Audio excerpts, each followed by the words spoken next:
That's a take two. If you like, I'll leave it with an interview that with Jones for the press, very good. It appeared. What's it?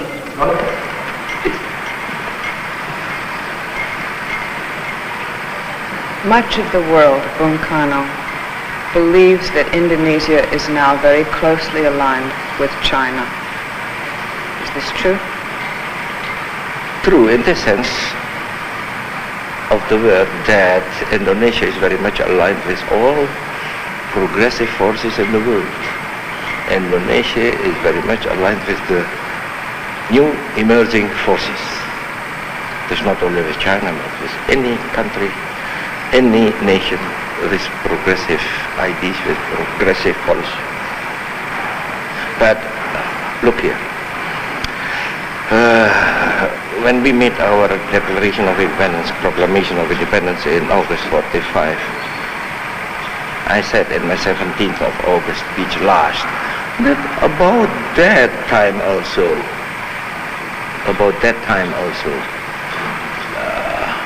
Cambodia, Vietnam, Korea made also Declaration of Independence. That's why I said in my speech that an axis, Jakarta, Phnom Penh, Hanoi, Peking, Pyongyang is a very logic one. May I ask you a rather difficult question? How do you reconcile your being so opposed to imperialism and yet align yourself with a country which has always had imperialist designs in Asia, and many people think still does? Do you think they still do, China? Do you think they might become an imperialist nation again? No. I had serious talks about this with Mao Zedong, with Zhou Enlai, with Chen Yi, with Zhu Te, with Liu Xiaoqi, all the responsible leaders of China. They all laugh about this. People say that we Chinese are imperialists. We are not. And I'm sure they are not imperialists. They are not imperialists. You know, a few years ago, we had here also a Chinese problem. And we have tackled this problem nicely. It was not because China was imperialist, or is imperialist, no. You know that if then Chen Yi came here, when we were tackling this Chinese problem in Indonesia, Chen Yi came here and he said, Presiden Soekarno, punish them if they are doing things against the interests of your nation and your country. Punish them.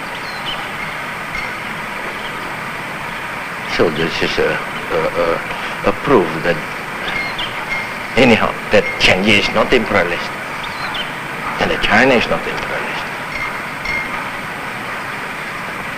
Do you think that this has any possibility of happening, that there might be a clash at some point between the interests of China and the interests of Indonesia? No. China is solving its own problems. We are solving our own problems. And so long as we don't intervene, subvert each other, then everything is all right. You have now friendly relations also with many Western countries, don't you? Yes, you know? yes. Which ones? No, with the Netherlands. No, with France. With Italy. Those are Western countries. Yes. Even we had very nice talks and relations with, for example, President de Gaulle is now sometimes very much opposed against your policy, I mean American policy. I'll go on to another, if I may. You have very fervently, in many of your speeches, prayed for world peace. Yet Indonesia is the only nation to have withdrawn from the United Nations.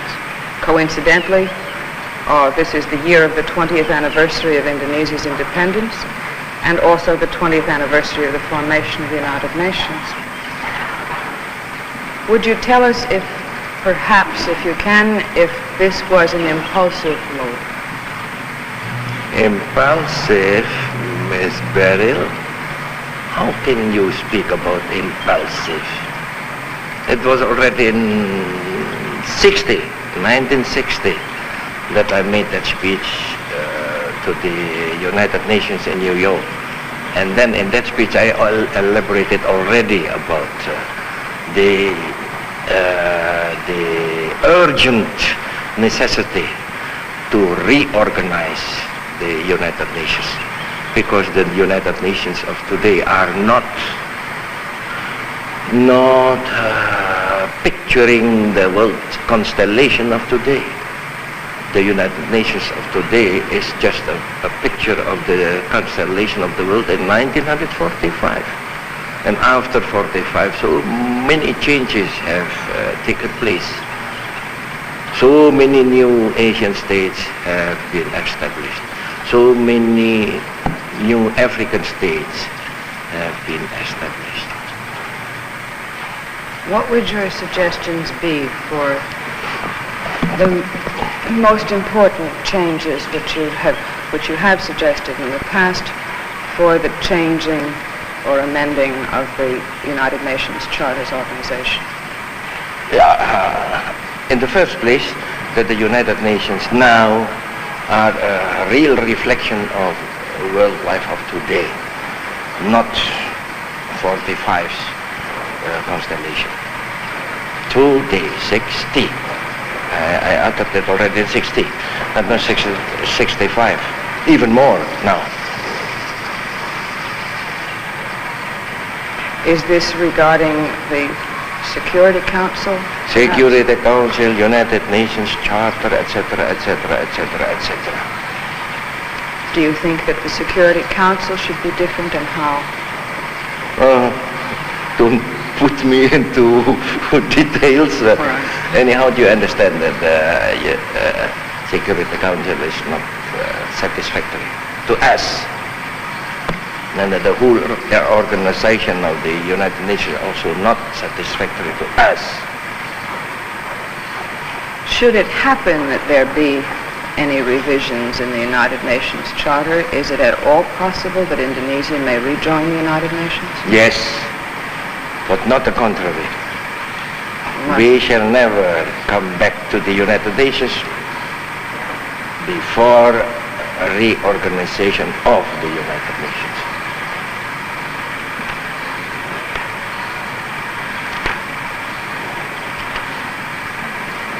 In your Independence Day speech on the 17th of August this year in 1965, you said that no man can live 1,000 years. Indonesia and the name Soekarno are now synonymous. Can you tell us what you think and hope the future of Indonesia may be after Soekarno? I have confidence in my people. A great nation always has its leader, always. Because I have confidence in the Indonesian people, I have also confidence that after my death, Indonesia still will have its leader. Take another example, Ms. Beryl. I don't compare myself with any prophet, but take Jesus. Did he ever ponder over this question? After my death, who will lead this Christian community? Or Muhammad? He never wondered about that. After my death, who will be my successor? Do you have a plan which you believe will be followed by your successors? That is my guided democracy, my five, they call it in English, my five talismans, but that is not talisman. This is the Pancasila, the Nasakom, the Manipur Usdek, the Trisakti, and the Berdikari. I am giving these five principles, not principles, yes, five principles to my nation, and so long as my nation executes this, they will be always strong. Thank you. May I ask you, no more?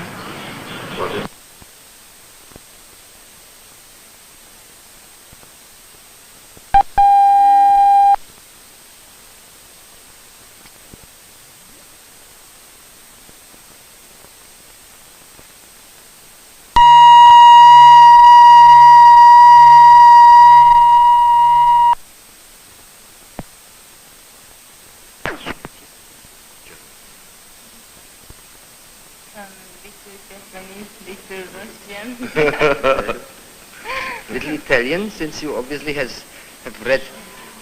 You quoted. Ja. Herr Präsident, ich habe das Vergnügen, Ihnen nach der deutschen Ausgabe meines Buches nun auch noch die holländische zu überreichen. Danke. Ich weiß, dass herzlich. Sie in der deutschen Ausgabe auch lesen und Sie auch verstehen könnten. Aber warum haben Sie meinen Namen mit OE geschrieben? Weil Sie das letzte Mal, als wir miteinander sprachen, Das ist nicht gut. mir sagten, Sie unterschreiben noch mit OE. Ja, aber mein Name ist SU. Hier ist es SU. Sehr gut, das ist sehr Ja. gut.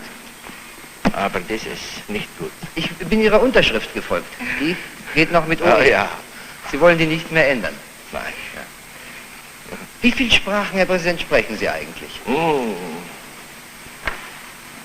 Nur eine Sprache gut, nur eine. Und das ist Indonesisch. Die haben Sie beinahe erfunden. Aber ich spreche Indonesisch, Javanisch, Sundanese, Holländisch, Deutsch, Französisch, Englisch. Deutsch. Natürlich, Holländisch. And how much Japanese, Ibu Devi, do you think the President will learn in your presence? He knows a lot. He knows a lot. How do you get informed, Mr. President, on political affairs? Are you having certain newspapers from abroad you're reading, or do you just get informed by your ministers? Yes, I get informed by the Minister of Information and by Dr. Ruslan Abdul Ghani, my, say, indoctrination minister. Yeah. But I myself, I have read very much books when I was not yet president. Now I have no time to read. It's quite interesting to follow the books which impressed you during the years, during your speeches. What book would you think has had the greatest influence on your political thinking? Oh, I can't mention one because it is my political thinking is a mixture of many thoughts from here, from there. Once I made a speech about my life in the world of the mind. When I was young, I was very poor. I was deprived of every pleasure in material life. I lived in a very small house. I slept on a bamboo stretcher. I had not even electric light in my house. I read in the light of a small petroleum lamp. But then I left this world, this material world, and I sought my consolation in books. I left this material world and went into the world of the mind. And in that world of the mind, I met with many great men. I met with Dante, I met with Mazzini, I met with Garibaldi, I met with Marx, I met with Engels, I met with Rosa Luxemburg, I met with Liebknechts, the Liebknechts, I met with Gladstone, I met with the Webbs, I met with Hitler? Have you read? Yes, I met with Hitler. Oh, I read his Mein Kampf 3 times. But I also read Konrad Haydn, I read many other books about Hitler. I read Fritz Sternberg, I read Karl Henry. This Austrian socialist. Adler. Yeah. I read him. Yeah. I read the leaders of the French Revolution,